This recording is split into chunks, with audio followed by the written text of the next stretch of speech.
علی سے یہ بات ثابت ہے کہ قسم اٹھا کر فرماتے تھے کہ میں عثمان کی شہادت سے بالکل بری ہوں۔ اس زمانے میں آپ نے یہ قدم اٹھایا کہ سیدنا عثمان کے گورنروں کو ہٹا کر ان سب کی جگہ نئے گورنر مقرر فرمائے۔ نئے گورنر اپنے اپنے صوبے اور علاقے میں پہنچ گئے۔ پرانے گورنروں نے ان کے لیے جگہ چھوڑ دی۔ امیر معاویہ رضی اللہ عنہ نے گورنری سے دستبردار ہونے سے انکار کر دیا۔ ان کی جگہ سیدنا علی نے سہل بن حنیف کو شام کا گورنر مقرر فرمایا تھا۔ یہ جب شام کی سرحد پر پہنچے تو امیر معاویہ رضی اللہ عنہ کی فوج نے انہیں واپس جانے پر مجبور کر دیا، اور سیدنا معاویہ نے ان کے ذریعے سیدنا علی رضی اللہ عنہ کو یہ پیغام پہنچایا: جب تک عثمان کے قاتلوں کو نہیں پکڑا جائے گا وہ گورنری سے دستبردار نہیں ہوں گے۔ گویا سیدنا علی کے راستے میں سب سے پہلی یہ رکاوٹ پیش آئی۔ ابھی وہ اس کی طرف پوری طرح توجہ نہیں دے سکے تھے کہ ایک اور مشکل پیش آ گئی۔ سیدنا عثمان کی شہادت سے پہلے امت کی ماں سیدہ عائشہ رضی اللہ عنہا حج کے لیے مکہ گئی تھی۔ حج کے بعد مکے سے واپس آ رہی تھی کہ راستے میں ان کے ایک قریبی رشتہ دار ملے۔ انہوں نے بتایا کہ سیدنا عثمان شہید کر دیے گئے ہیں اور لوگوں نے سیدنا علی کے ہاتھ پر بیعت کر لی ہے، لیکن مدینے میں ابھی تک فتنہ اور فساد پھیلا ہوا ہے۔ یہ خبر سن کر وہ مکے کی طرف واپس پلٹ گئی۔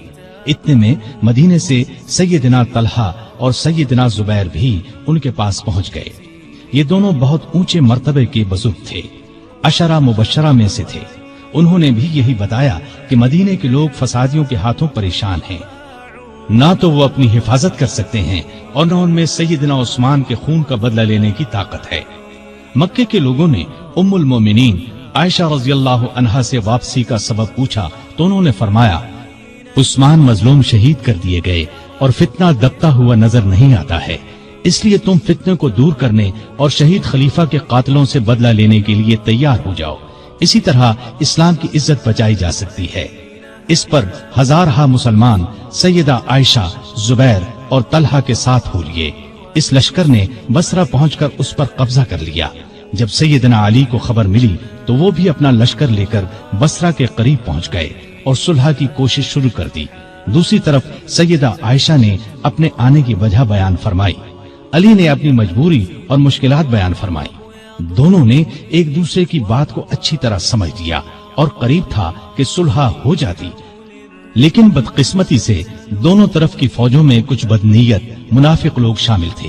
انہیں اپنا فائدہ اس میں نظر آ رہا تھا کہ صلح نہ ہو، لہٰذا انہوں نے رات ہی کو جنگ چھیڑ دی۔ علی یہ سمجھے کہ عائشہ نے جنگ شروع کر دی، عائشہ یہ سمجھی کہ علی نے جنگ شروع کر دی ہے۔ اس طرح دونوں فوجوں میں جنگ شروع ہو گئی۔ دونوں فوجوں میں سخت لڑائی ہوئی۔ اس میں آخر کار سیدنا علی کو فتح ہوئی۔ فتح کے بعد علی نے ان کے بھائی محمد بن ابی بکر کو ان کا حال معلوم کرنے کے لیے بھیجا اور عام اعلان کرا دیا کہ بھاگنے والوں کا پیچھا نہ کیا جائے، لوٹ مار نہ کی جائے، زخمیوں پر گھوڑے نہ دوڑائے جائیں، جو ہتھیار پھینک دیں انہیں کوئی تکلیف نہ پہنچائی جائے۔ پھر انہوں نے خود سیدہ عائشہ کے پاس جا کر پوچھا: اے مومنوں کی ماں، آپ کا مزاج کیسا ہے؟ انہوں نے فرمایا: ٹھیک ہوں۔ اس کے بعد سیدنا علی نے انہیں چند دن بصرہ میں آرام اور آسائش کے ساتھ ٹھہرایا۔ پھر محمد بن ابی بکر کی نگرانی میں انہیں 40 شریف اور معزز خواتین کے ساتھ مکے کی طرف روانہ کیا۔ اس وقت عائشہ نے فرمایا: میرے بچوں، یہ لڑائی غلط فہمی کا نتیجہ تھی۔ علی سے نہ پہلے میرا کوئی جھگڑا تھا نہ اب ہے۔ سیدنا علی نے جواب میں فرمایا: آپ سچ فرماتی ہیں، آپ ہم سب کی ماں ہیں، آپ کی عزت کرنا ہم پر واجب ہے۔ پھر وہ مکے آ گئی۔ اس لڑائی میں عائشہ اونٹ پر سوار تھی، اس لیے اس لڑائی کو جنگ جمل کہا جاتا ہے۔ یہ لڑائی جمادی الاخر 36 ہجری میں پیش آئی۔ اس جنگ کے بعد عائشہ رضی اللہ عنہا ہمیشہ پشیمان رہی اور یاد کر کے روتی تھی۔ جمل کی لڑائی کے بعد سیدنا علی رضی اللہ عنہ نے چند دن بصرہ میں قیام کیا۔ پھر 12 رجب 36 ہجری میں کوفہ چلے آئے اور اس شہر کو حکومت کا صدر مقام یا دارالخلافہ قرار دیا۔ دارالخلافہ پہلے مدینہ تھا۔ یہ فیصلہ انہوں نے اس لیے کیا کہ مدینے کو فساد اور جھگڑوں سے بچایا جا سکے۔ اب انہوں نے پھر شام کی طرف توجہ دی۔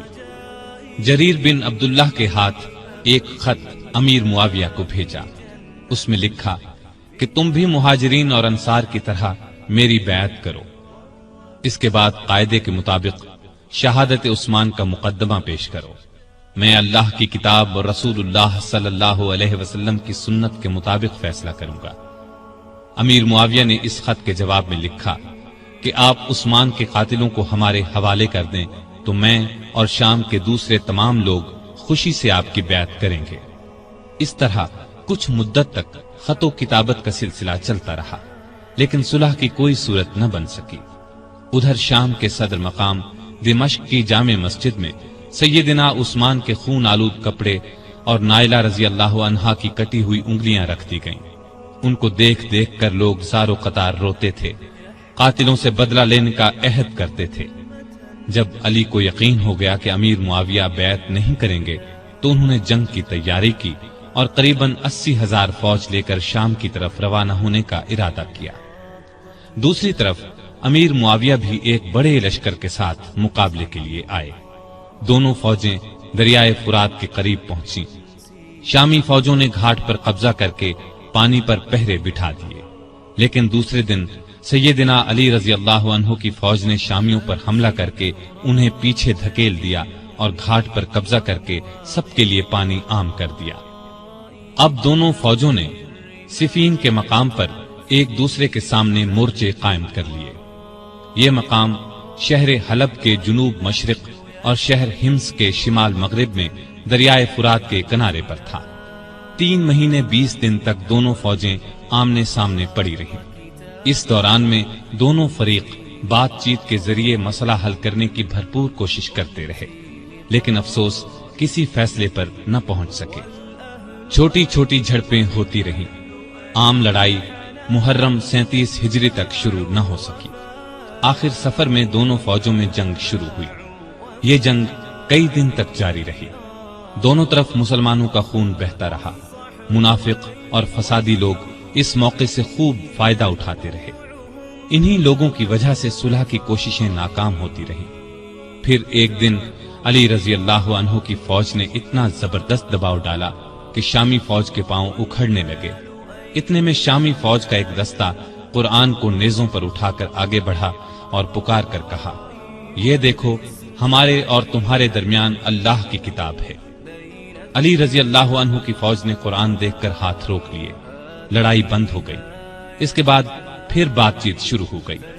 آخر طے پایا کہ خلافت کا فیصلہ 2 ثالثوں کے سپرد کر دیا جائے۔ وہ آپس میں مل کر جو فیصلہ کریں گے ان کا فیصلہ سب کو قبول ہوگا۔ ایک ثالث سیدنا علی رضی اللہ عنہ مقرر کریں، دوسرا ثالث امیر معاویہ رضی اللہ عنہ مقرر کریں گے۔ چنانچہ سیدنا علی کی طرف سے ابو موسیٰ اشعری رضی اللہ عنہ مقرر ہوئے اور امیر معاویہ کی طرف سے عمرو بن عاص رضی اللہ عنہ۔ ان سے کہا گیا کہ وہ رمضان کے مہینے تک فیصلہ کر دیں۔ اس کے بعد سیدنا امیر معاویہ رضی اللہ عنہ اپنی فوج کے ساتھ دمشق چلے گئے۔ سیدنا علی کوفے کی طرف روانہ ہوئے۔ اس موقع پر ان کی فوج 2 حصوں میں بٹ گئی۔ ایک حصہ ثالث مقرر کرنے کا حامی تھا، جبکہ دوسرا کہتا تھا کہ قرآن کو چھوڑ کر انسانوں کو حکم یا فیصلہ کرنے والا بنانا گناہ ہے۔ دونوں گروہ آپس میں جھگڑتے رہتے تھے اور بات بات پر تلواریں نکال لیتے تھے۔ علی رضی اللہ عنہ بڑی مشکل سے انہیں کوفہ تک لائے، لیکن 12,000 آدمی جو ثالثوں سے فیصلہ کرانے کے خلاف تھے فوج سے الگ ہو کر ہرورا کے مقام پر چلے گئے۔ ان لوگوں کو خارجی کہا گیا۔ دونوں ثالثوں نے جو فیصلہ دیا وہ ایک دوسرے سے مختلف تھا۔ سیدنا ابو موسیٰ اشعری کا فیصلہ یہ تھا کہ علی اور امیر معاویہ میں سے کسی کو خلیفہ مقرر نہ کیا جائے، انہیں چھوڑ کر مسلمان جسے چاہیں خلیفہ بنا لیں۔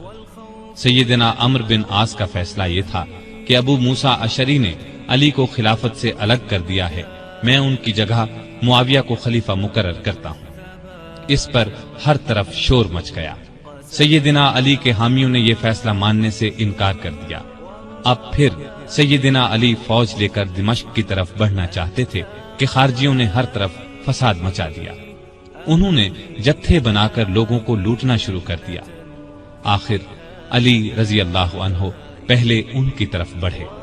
نہروان کے مقام پر شدید جنگ ہوئی، 4000 خارجی مارے گئے۔ اس طرح خارجیوں کا زور ٹوٹ گیا، لیکن ان کی ٹولیاں آئے دن فتنہ برپا کرتی رہتی تھی۔ دوسری طرف سیدنا امیر معاویہ نے عمرو بن عاص کو فوج دے کر مصر پر چڑھائی کر دی۔ وہاں علی کی طرف سے محمد بن ابی بکر گورنر تھے۔ انہوں نے شامی فوج سے شکست کھائی اور خود بھی گرفتار ہوئے، پھر قتل کر دیے گئے۔ مصر کے بعد شامی فوج نے حجاز، عراق اور یمن وغیرہ پر حملے شروع کر دیے۔ علی کو ملک کی اندرونی شورشوں کی وجہ سے اسلامی فتوحات کے دائرے کو بڑھانے کا موقع نہ مل سکا۔